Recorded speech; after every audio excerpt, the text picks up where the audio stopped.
Hey guys, Mr. Beeler again. Today we're going to talk about charging batteries.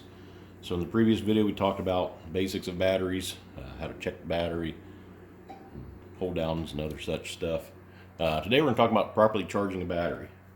If you're charging a battery, if the battery, like this top post battery we have, has caps that can be taken off, we can take those off and make sure the fluid level's right. If you top these off, you just want the plates covered in water. You don't want to fill it all the way full, because as that battery heats up when it's being charged, that water will expand, it's going to spit out of the vents, and it's going to make a mess. Again, like the other video, we use clean water in there. We do not want to use well water or anything mineral water.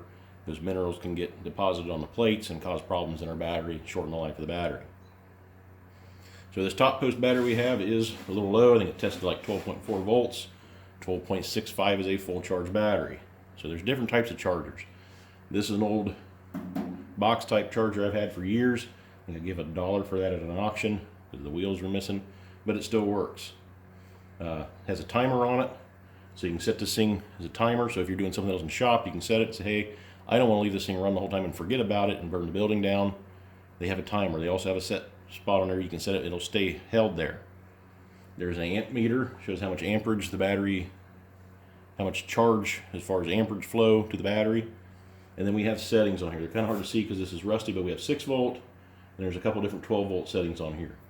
Be aware if you're using a battery charger in a shop. Some heavy truck shops, heavy equipment shops will have battery chargers that go to 24 volts. Do not set it to 24 volts on a 12 volt battery. Do not set it to 12 volts on a 6 volt battery. They do not handle it well. You can also damage the electrical system in the vehicle. So if you're thinking to yourself, man, that thing won't start very well, I'm going to hit it with 24 volts, make it crank real fast. Don't do it, you're going to damage computer systems. So this older style charger, we have a positive and negative clamp. We have a positive and negative post on the battery. They hook up just like a set of jumper cables or a jumper box.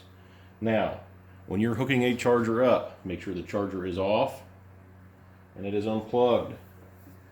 A lot of guys forget about having it unplugged. Maybe the last guy used it and left it in the on position, and maybe you left your clamps sitting on a steel bench, and you plug this thing right away, plug it in right away, you're going to have a short. So I always like to hook it up first and then plug the charger in. Now this one's got a timer, so there's 60 minutes on it, and if I kick it up to 12 volts, I'm making 12 volts medium, I'm running about 30 amps. When you're charging a battery, lower the amps, the better. Higher amps are going to heat this battery up. We can cause problems in the battery, can shorten the life on it. If you're running lower amperage, it's better for the battery in the long run. Something else, when you're charging a battery, you don't want to do it in a confined space. When you're charging a battery, a chemical reaction is going on inside that battery. We release hydrogen gas. Hydrogen gas is flammable. So if you make a spark around these vents as it's charging, if it's putting off enough gas, you can cause an explosion. And when these things go off, it's like a shotgun going off. It's loud. And not only is it loud, you've got pieces of plastic shrapnel flying everywhere, and you have battery acid spraying out of it. You get battery acid on you, it's going to hurt, it's going to cause some damage, it can blind you. So let's say this battery is full charged, it's done, we're like, okay, ready to put it back in the car, it's in the car, ready to start the vehicle. We need to shut it off. You turn it to the off position if it's got a timer, turn the timer off. I like to unplug the cable at the outlet first and then unhook your cables. That way you don't have to worry about this thing still being powered. If maybe you screwed up and didn't hook it right, you don't have to worry about anything going wrong. A lot of newer chargers, these little digital chargers. I have this one because it has a mode to charge absorbed glass matte batteries, AGM batteries. It'll also do gel cell batteries. The AGMs, the absorbed glass matte batteries, are like the Optimas. They have a spiral core. It's like a lead mat, and they have an acid in there. Those charge a little different. They can be real finicky. If you're using a regular old box type charger, it might mess with you. You might not charge up right, and you think you have a bad battery, and all it needs is the right charger. So same deal here. We got positive, negative clamps. We hook them up first, and we plug in the unit.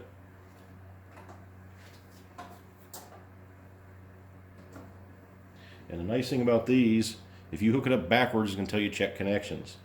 This other one's not going to tell you that. You can actually damage the battery. It'll show you how many volts are on there. It's got a bunch of different settings on here. So we have 12 volt standard, 12 volt absorbed glass mat, 12 volt gel cell, and 6 volt standard.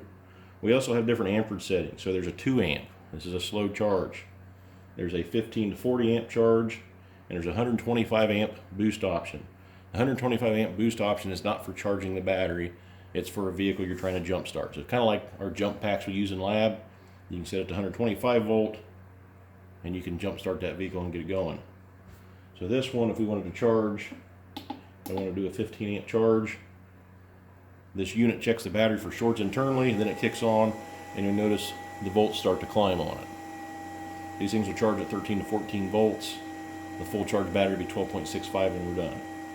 If this battery's bad, this unit will, partway through, it'll stop and say bad battery. It'll flash bad, and it'll flash back. This is a lot smaller, takes a lot less space than that box unit, and it'll do absorbed glass mat, so these are kind of nice to have. Fits in a drawer of a toolbox. So that's what all I have on battery charging. Again, make sure when you're charging one, you don't create any sparks around the post, or around the battery in general, because of the hydrogen gas can be produced.